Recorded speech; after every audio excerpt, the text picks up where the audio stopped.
Hi, I'm Bunny, And I am Pony. and today we're going to talk about the most interesting things we've seen on the road. Yeah. Yeah. So, should I start, or you're the guest? Why don't you start? Oh, okay. Hi, I'm her sister. Well, anyways, one interesting thing about my commutes is for the longest time I didn't commute. I walked to work. I mean, the worst, I could have my own stories about weather conditions going to work, but nothing involving a car. But as of 6 months ago, as you know, I started commuting, and I've had some of the most interesting commutes. Let's see. Very first interesting event was towards the beginning of my commuting experience. I had a feeling I needed to leave early. You know those feelings, I had no rhyme or reason for it. So I get out there and I'm like, okay, I'll just leave. So I get in there. I mean, it's like half an hour early. I mean, it's ridiculous. And it's dark. And it's dark. Yes, I have to commute 5 a.m. in the morning. 5 a.m. And that was about 4:30 in the morning. So anyways, I'm going down the road, and lo and behold, my neighbor's house is on fire. I mean, not just on fire, like it is gutted on fire. Like you knew the moment you looked at it, that house is a goner. I mean, I could only see the walls, and I knew those walls were there. It was so crazy, like even in the aftermath, we're like, oh my gosh, the cars that were parked in the parking lot like 20 feet away also had just completely caught on fire and burned down. On the fire. But you saw it when the fire was out. I saw it when it was fully blazed thing, and the Yeah. road to me getting to work was closed. And so I had a detour, and guess what? It took me an extra half hour. Well, at least I got to work on Yeah, time. I got to work on time. Oh gosh, I feel like sharing my very first accident. Actually, my sister was in the car, as well as my two brothers. We're 2 years apart, by the way. She's older by 2 years, and then there's me, and then there's my brother Mark, who's younger than me by 2 years, and then Nathan is younger than him by 2 years, so we're exactly 2 years apart. Not exactly, but pretty much 2 years apart. 2, 4, 6, 8. So we're all in the car, and we're having a good time talking about, whatever, and we are getting off of 287 on that ramp to 35, or if you stay on the frontage road, you can get to Ovilla, which is where I was going. So if you're here, you know exactly what I said, but anyway, so it's just a typical from a highway onto a frontage road exit. And I'm driving, and I don't know if it was entirely because I was distracted or because I could not accept the fact that someone would just stop on an exit ramp. Just completely stop. What had happened was the SUV in front, massive white SUV in front of me, had stopped as if it was a stop sign because someone had yielded over here, and so he saw the car and he stopped. Like he didn't understand traffic laws or anything. And so I'm used to people slowing down because they see, dangers or whatever on the exit ramps, and I just didn't accept until way too late that he had come to a complete and total stop. So I'm slamming on the brakes. This car, I could sense in the force, is absolutely terrified because they're causing the accident, but it's not their fault at all, but that's their only reason why the SUV had stopped. So I even saw it through the corner of my eye while I'm like, absolutely trying to stop. I saw it. They hit the brakes like that. I'm out of here. Yeah, at some point they chose that point to take off. And the SUV's still not moving an inch, probably wondering what that horrifying squealing sound was, because these brakes were locked, man. We were just like leaving tread on, and we had slowed down 20, 10, 5, 2 miles an hour. Boop. We slam into the back of this SUV. We're like, it was my first accident. I didn't know what to do. So we both move and park over on the side, so traffic can continue as normal. It is a freeway after all. I get out. I don't know what to say to this guy. I get out and I'm like, "Is everyone okay?" And he tried really hard not to laugh. Like, he had to, like, wipe the smile off of his face because, like, obviously everyone was fine in the SUV. We just, like, love tapped them. So, Well, but I didn't know what else to say. I don't... I guess I could have gone out there and like, right? well, why did you stop? But I'm not like a rageaholic like that. So I was just like, well, it was actually pretty clear as soon as he got out. Yeah. That he was a foreigner. Yes. Yeah. So we found out that he was from Panama. Yeah. And he was taking a vacation to the U.S. and they were in a rental SUV with his entire family. And I mean, I called my parents, I called the police, a nice police officer came out, told us where to park more safely, and she's like, honestly, this isn't a bad enough accident to do an accident report. I suggest you guys just kind of go on your merry way, pretend it never happened, because literally the damage was, on the SUV, there was a line. And the guy's like, oh man, I don't know what to tell the rental agency. The police officer wiped it and it came off. It was the paint from my car. And she's like, I wouldn't tell him. He's like, okay. And a police officer tell him not to. Anyway, so he takes off. The car didn't get off quite as well. The hood was a little bit to this day, and it's still bent. Actually, my dad is a big guy, and it was his car, so he tried bending it back by like leaping on it and putting it back into place, which I wish I could have watched, but I heard about, and that succeeded to a certain extent, but. It's still, to this day, it has that warped hood. So that was my first accident. And luckily, only accident. I've had obviously a lot of near misses, but that was the first time I actually like hit another car. All right, you ready for another commuting story? Go ahead. I mean, torn between the semi and the guy with the. We'll probably get to it. Yeah, which one? The semi or the? What do you want? You have to do the guy. I have to do the guy. Okay. All right. So I work at a school now. So I'm sitting here and I'm driving to the school and I have to go down a frontage road, you know, by the freeway to get over to the bridge and to get to the school. I never actually get on the freeway. But anyways, there was a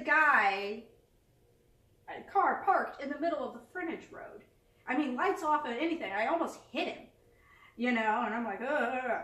And so I go around the car and I think, and a little whiles away, I see the driver or the guy, I'm presuming owner, thief, I don't know, of the car carrying a, gasoline, container. Like he ran out of gas. He was heading straight towards the gas station. So I'm like, oh, okay, I see what happened. He ran out of gas. He's going to the gas station.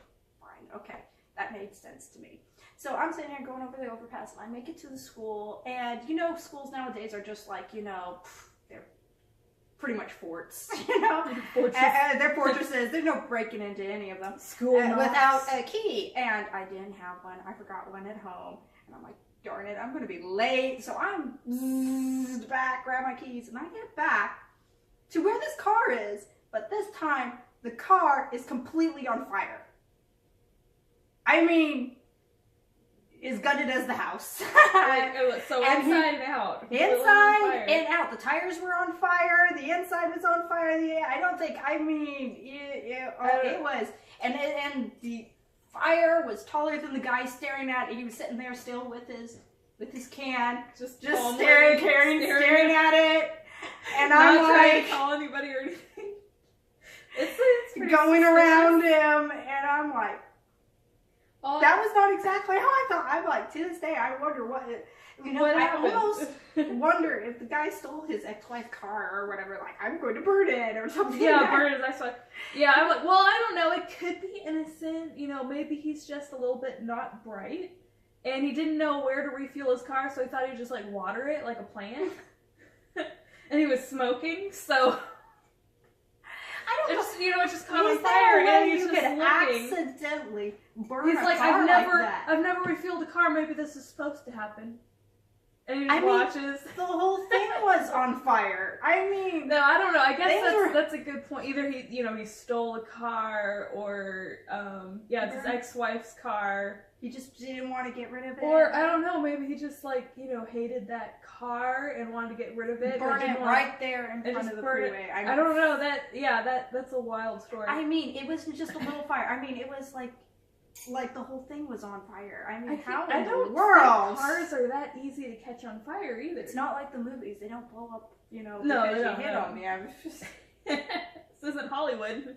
So how did this happen? This is not Hollywood physics, and so to this day, I sit there and I'm like, it looks like effort had to have been made. Yeah, effort. I actually did get the sense that he probably did it on purpose, and he was sitting there just looking at it, but. In the middle of the road, not in on the the side. middle In the middle of the road. In the middle of the road. Anyway, okay, so I've got a crazy story. Now, I've done a lot more driving over the years. Even when I was in the Army, I was a truck driver. One time, I was driving down 45 to get to Houston, here in Texas. And I'm driving, going to Houston. So, I already said that. Okay, there is an SUV. I've got SUVs in my life. Okay, he's behind me. Now, I don't know if you know this about 45, but you've been down 45. 45 has these, aluminum poles. They're not super sturdy or anything. And then they've got these, lines of wire. Pretty much just telling everyone you shouldn't go off the road. Guys. Yeah, sure. Or whatever. And they go and they brake, and they go and they brake. Well, I wasn't... watching this guy really hardcore, but, as I was scanning around like a good driver, I look back and I yell, "Oh my God," which scares the piss out of Mom sitting right next to me. She's like, what is it? Because she thought we were, about to have an accident. What happens, this SUV, had started gliding off the road and then just started taking out all of these poles, boom, boom, boom, the whole fence is just going over, because, we're going 65, 70, sometimes 85 miles an hour on those interstates, because we're in Texas. We're in Texas, we don't have 85 is usually the average, even if it does say 65. Anyway, so we're just boom, boom, boom, and, of course, I'm like, oh my God, I'm just watching his paint disintegrate, then his bumper disintegrate, he's left parts of his car behind, and then just, casually he goes back on the highway and starts driving nothing happened. He'd taken out 50, 100 feet of these rails, and it just drove by, and he was like, meh. And I'm watching it, I'm keeping an eye on this guy, because I don't know, he's drunk. Yeah, he fell asleep. Anyway, eventually he disappeared, and I looked real hard, and he had pulled over to the opposite side of the road. He crossed traffic quickly and stopped. So again, no idea what happened, and Mom didn't see it. I had to describe it to her afterward. It went on for several seconds, and I'm behind us, and she's not thinking to the side of the road. Anyway, that was crazy to see. I don't have much other than the semi or whatever. Yeah, go ahead. You have to. I've only been commuting 6 months, and I'm getting more stories about things on fire, already. I think it's shocking how many stories you have, considering it's only 6 months. Don't commute as much as I have in my life. You've got some of the crazier stories. Yeah, I have dogs running in front of the road. I nearly hit a pig in the middle of the night one time. Yeah, crossing the freeway. One time, did I tell you about? I was driving down. This was an accident story. I was driving down, and I see what looks like a bunch of windswept leaves. Tons and tons of them in a path. That happens sometimes down the road. Well, as they're flipping. Like leaves do. They bounce across the road. I get closer, and I'm like, these are not leaves. It was an entire harem of rats. And it's just they had all decided they were following the queen mother to to wherever, and they're just all jumping across the road. I had to wait for this herd of rats to pass because I was just like so shocked, like. You know, and then when you think, well, maybe I'm just like, you know, my brain is thinking these leaves or something else. No, that I have not seen anything like that before or since. I've never seen that many mice in just like ever, and we're not even in Australia. I hear that they have like actual like plagues. So it was like a little mini plague ready to mini rat plague. Crazy. Let's see. Okay. So the place where the guy set his car on fire, purposely or accidentally, is to be known. We can only speculate. There's been more accidents on that road in my commute than I could possibly imagine. There was one time a semi. Now you have to understand this freeway is straight. All right, it's not like there's any sharp turns or anything. Yeah. But yet there seems like in front of that gas station. Straight and flat. Straight and perfect flat. Highway. Nothing dangerous about it. There's nothing dangerous about it. Well, anyways, again, and remember, it's the dead of night because, you know, the sun has more sense to even to remain asleep while I'm going to work. So I'm sitting here and this semi-truck, 18-wheeler, had veered off the freeway. And in Texas, we have, I mean, the frontage, there's major space between the frontage road, the frontage road and the highway, probably like you could 30, see 50 feet. The grooves of the wheels dug in on this landscape as it went off the freeway over the frontage road. Over the frontage road, and the only hill within miles is, you know, the bridge that I have to cross over, and it kind of went up into the bridge kind of a thing right here. And that was before the police got there, so I just kind of went around him, you know, kind of like I did the burning car. Wow. And then I think it was probably it was pretty close to that day, still right there in front of that gas station. That gas station is cursed, I'm sorry to think of it, you know, there was like a 15-car pileup. You know? Yeah, like... just how and I'm sitting here, I'm like, that is a flat, straight freeway. How in the Lord's name do you have a 15-car pileup? And I have seen the railing under the bridge. You know how they have those they're always gone. Always gone. You know, there was something crazy I saw just the other day, speaking of semi-trucks, and it boggles the mind. So 287 going through Midlothian. Mm-hmm. There's a bridge that goes over, like, you know, connects two hills, or, you know, there's a road underneath or something, you know. There was a semi-truck that was crashed, but like on the so here's the bridge from the frontage road, and he had crashed way over here, and there was this fence was not touched. Mm-hmm. So it's like he must have gone through that highway and popped up on the other side, just like obliterated. He must have been going like 100 miles an hour. Oh my goodness. That boggles the mind. The other also interesting thing about my commute is we have a railroad that goes at that spot near that, you know, gas station, right behind the gas station. Yeah. That, you know, type of thing. And I'm sure that there is a train schedule that they don't follow. And the reason why I know they don't follow is because I cross over those tracks, you know, every single day at the exact same time, you know, about 4 times a day, you know, and I would think if it was like, oh, on Wednesday we have the 7 o'clock train, or whatever, I would have, you know, I would have figured that out. But no, there is literally no pattern, and trains will, the worst thing was, when I'm coming back from work, it's actually rush hour for people going to work. Mm. So what, 7, 8-ish or whatever.